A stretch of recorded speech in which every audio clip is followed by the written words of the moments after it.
So 2004, the General Conference of the United Methodist Church was being held in Pittsburgh, Pennsylvania, at the Convention Center downtown. I was part of a team of people that were charged with providing hospitality to the United Methodist Church as it gathered together from across the globe in Pittsburgh, Pennsylvania. Now, just a little bit of a refresher and maybe a little bit of education for those that don't know all that much about the United Methodist way of doing things. The General Conference is the group of people that meets every 4 years. Delegates from the United Methodist Church across the globe gather in particular places, and it is that group of people that make the decisions about where the United Methodist Church stands on particular issues or how it's going to be at work in the world. Okay, you with me?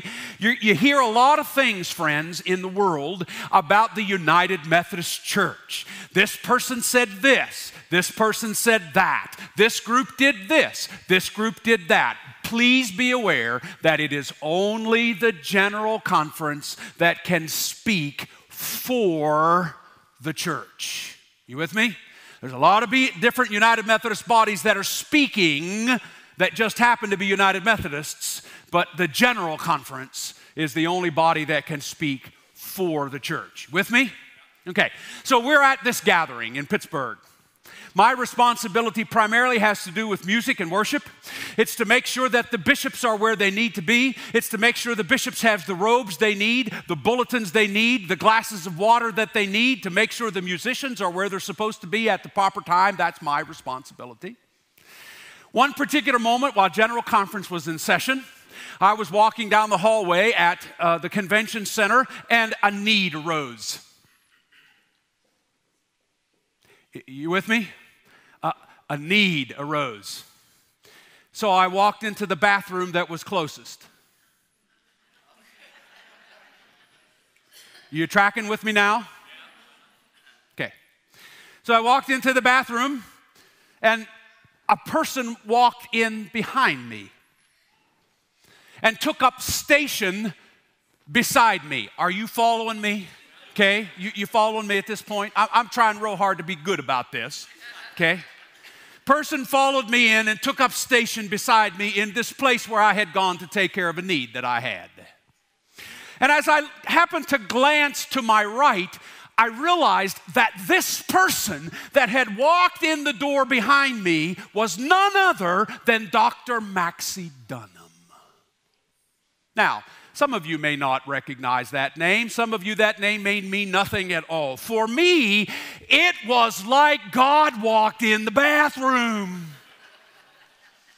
Maxie Dunham had been a person from the earliest days of my ministry journey that had helped me understand what ministry was all about, what the life of faith was all about, what it meant to follow Jesus. I had read virtually everything the man had written. The very first Bible study that I'd ever taught as a pastor was something that he wrote, the Workbook of Living Prayer. This is the exact book that I taught from in 1984. My very first Bible study was by Maxie Dunham. So as you can imagine, I'm standing there caring for a need, and this man who is God to me walks in and has a need himself. And as I exited the bathroom, I decided that I am going to stand there and wait for this man to come out, because when else am I going to get a chance to talk to God like this? And he came out, and I shook his hand, and I told him, Maxie Dunham, you just need to know that few people, if any, has formed my understanding of who God is and what church is like you have. It is an honor, sir, to meet you and to shake your hand and to say thanks. And he looked at me and he said, thank you very much, and walked away.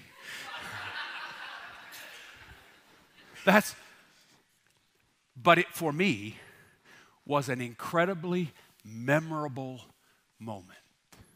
Have you had moments in your life where you've encountered somebody that you admire, somebody that means something to you, somebody you never thought you'd ever have the chance to connect to in your life? Have you had an opportunity to come face to face with somebody like that, and you look at them and you go, Wow. Have you had an experience like that somewhere, sometime? Maybe it was somebody that you admired when you were a kid. Maybe it was somebody that meant something to you at a particular hard time in your life. Maybe it was an author that wrote something that helped you to learn and grow in a particular struggle moment of your life. Have you had moments like that where you've come face to face with somebody that you really admire, somebody that really's made a difference in your life? What do you feel like in those moments? Do you feel sometimes like, hamana? You don't quite know what to say in those moments, right? It's kind of an overwhelming moment. I envision that kind of a moment when the psalmist, who's part of a group of people, are making their way up to worship at the temple. I have that picture in my mind. When I was studying Psalm 130 this week, the images of Maxie Dunham and the images of the times when we come face to face with people that we really, really admire, that we don't quite know what to do with those moments, I envision that as maybe a part of what was going on in the mind and the thoughts of the psalmist that jotted down 130. We don't know who wrote it. We don't know when it was written specifically. What we do know is that it's called in the book of Psalms a song of ascent. There are several of them in that particular section of the Psalter, Psalms, songs of ascent. There are songs that would have been sung while the people of God were making their way up to the temple to worship. Now, if my experience with Maxie Dunham was what it was, what do you think it might have been for the pilgrims of God making their way up the hill to the temple of God where they really would encounter the real presence of God? Are you tracking with me? What do you think they were feeling like? You think they had some sense of awe, some sense of wonder? Now, let me give you a little picture to help you here. This is Jerusalem. I think I was standing on the Mount of Olives when I took this, I think. But if you can see the picture, you can tell. Do you see where the dome is on the left-hand side? Well, my left, your right. Do you see where that's at? That's the Dome of the Rock. That's the most holy place in the Muslim world, right there in that particular spot. Not too far to the right of the dome is where they believe the temple was. The actual place where the sacrifices occurred, where the people of God gathered to worship. Now, if you look at the geography around this spot, you see the walls, okay? Do you suppose that you kind of had to go uphill to get there, didn't you? You follow with me? Unless you were coming from the other side, but what you need to understand is Jerusalem itself and the temple itself is set on this hill, and there are valleys all the way around it. So even if you were coming from the upper side, you had to descend and then climb again to get to the temple. You tracking with me? Okay? So the Song of Ascent is the song that the people would be singing while they're making their way up to where the temple is. And isn't it interesting, the song that they're singing while they're heading up? Out of the depths do I cry to you, O God. O Lord, hear my cry for mercy. If you are going to walk into the presence of the only holy God, what do you think you might be saying to yourself? I have no right to be here. The only thing that I could possibly say to this holy God is, I come to you out of the depths of where I live. It is not where you want me to be. I am not the person you want me to be. I have failed to be what you would ask me to be on multiple levels. I come up to you into your presence today simply asking for mercy. You with me? Do you think that would be somewhat logical, somewhat real, that we would be thinking if we were part of that group of pilgrims that walked up into the presence of holy God? God, I have no right to be here. I come only seeking your mercy. And then the psalmist puts this interesting piece in. Lord, I come into your presence seeking mercy. If you were to count my iniquities, Lord, who could stand? If I walked into your presence, now think about this a minute, sisters and brothers. If you walked into the presence of the holy God, the one that put you together, the one that is your future, the one that is ultimately going to be at the end of everything, if you're walking into the presence of that one, and the only thing you walked into that presence with was your iniquities, the mistakes that you've made in your life, the places where you failed, what do you think you're going to feel like? Let that sit for a minute. When I studied this psalm, I got stuck on verse 3.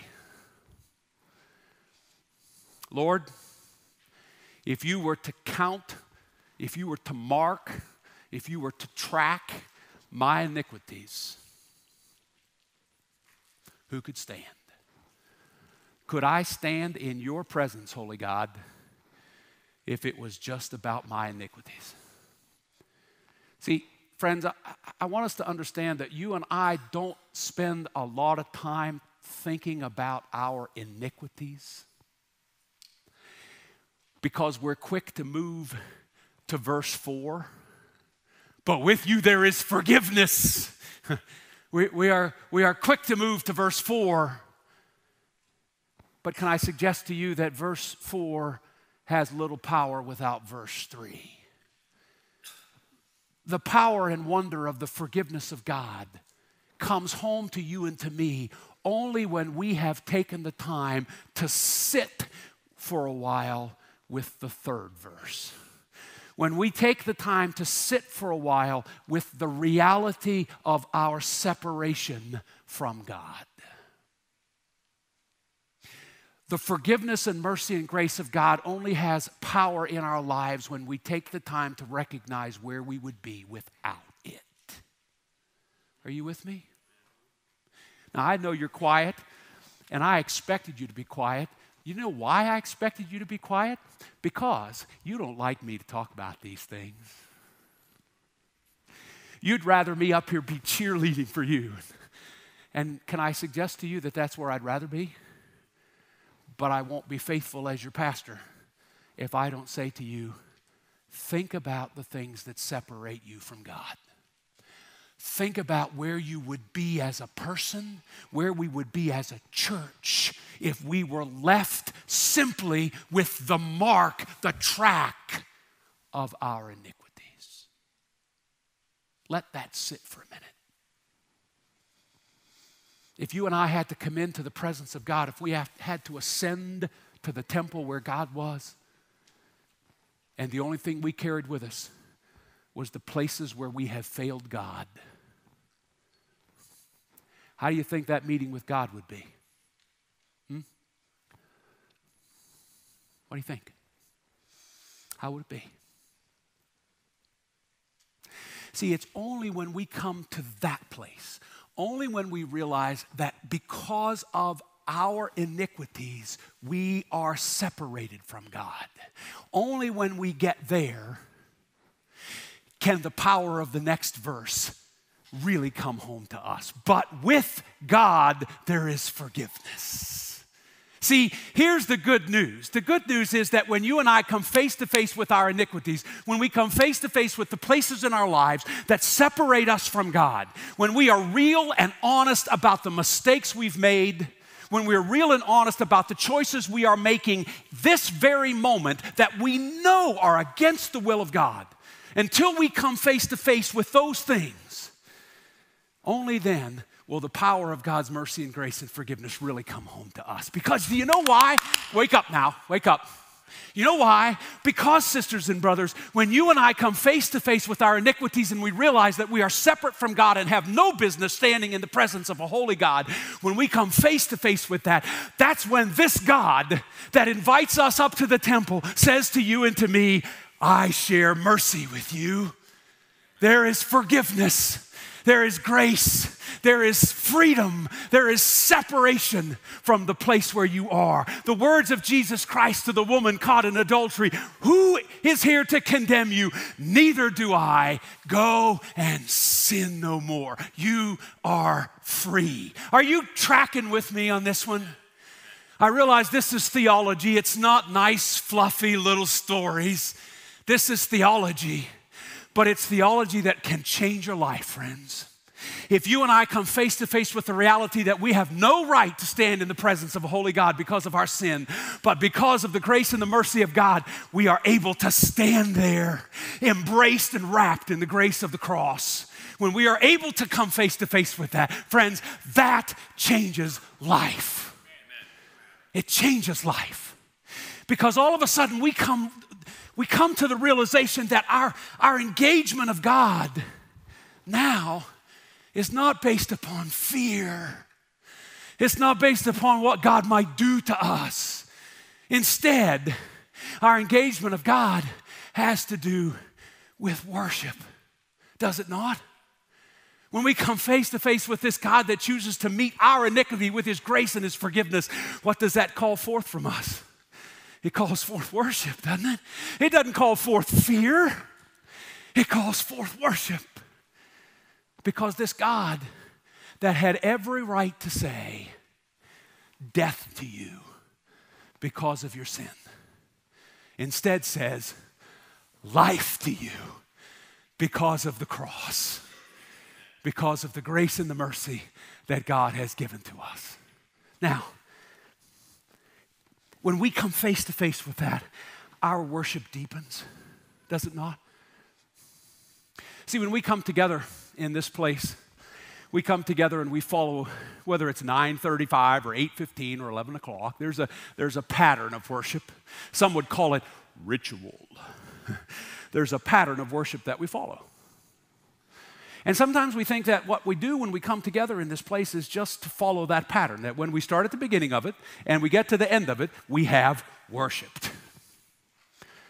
And there are parts of the worship service that are there intentionally, but the target, the reason those pieces are there, the heart of it, is so that we can get in touch with this God that chooses to say, instead of death to you, life to you in Jesus Christ.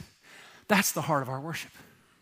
When we sing songs, when we share fellowship with one another, when we pray, when we open our hearts to the Word, it is because of this God that says life to you instead of death to you. That changes how we worship, doesn't it?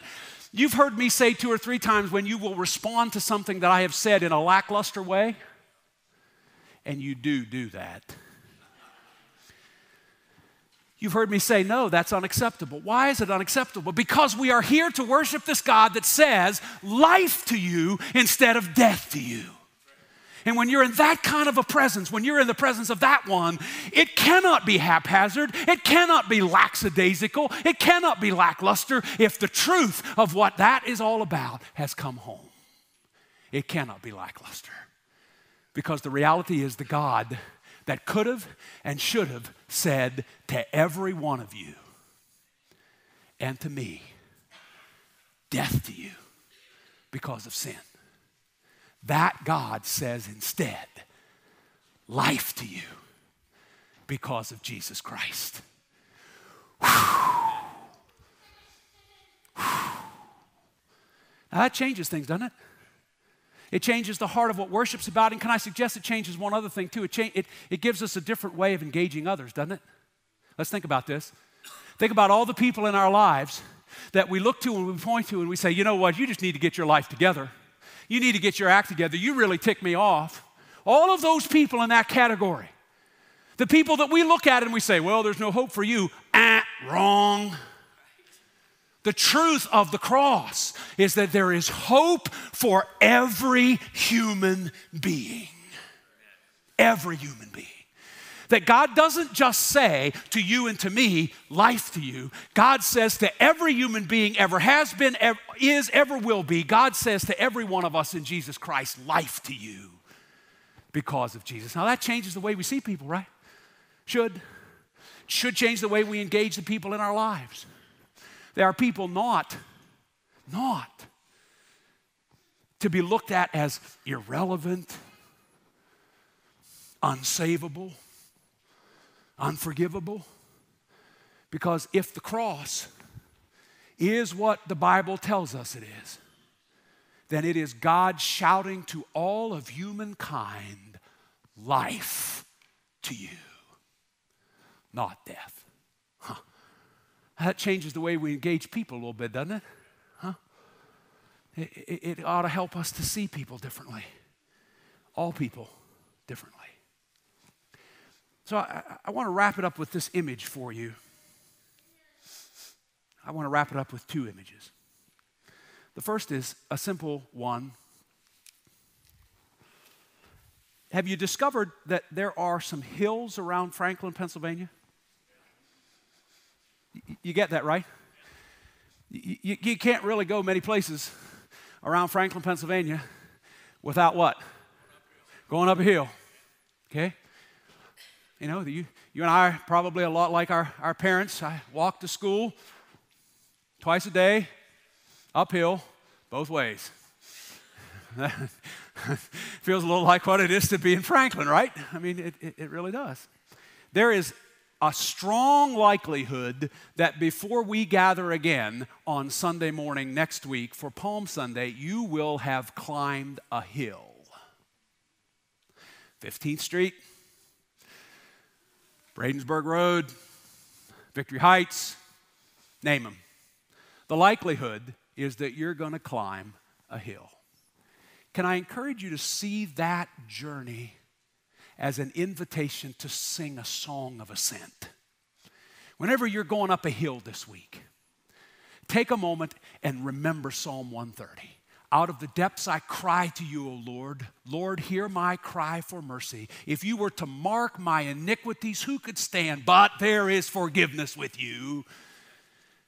Let that be your song this week when you go up a hill, wherever it might happen to be. Let the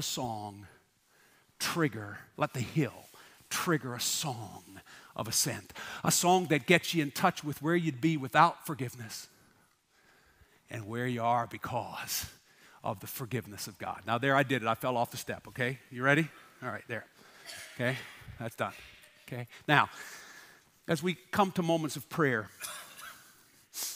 I want to ask you to take a minute and look deeply inside your heart and sit for a minute with the things that have separated you from God.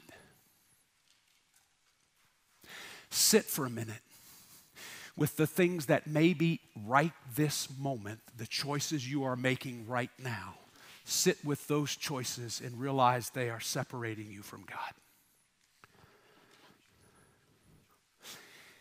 And then when you sit with that for a while, realize that Jesus Christ shouts from the cross, not death to you, but life, mercy, grace, forgiveness for all that is in the past, for all that is in the now, and that with a choice to say, Lord Jesus, I'm yours, what is can be transformed into something powerful to move you forward into the will of God. How many of you know that what we say at the end of our services is truth, that your past is not fatal? You out there? Your past is not fatal.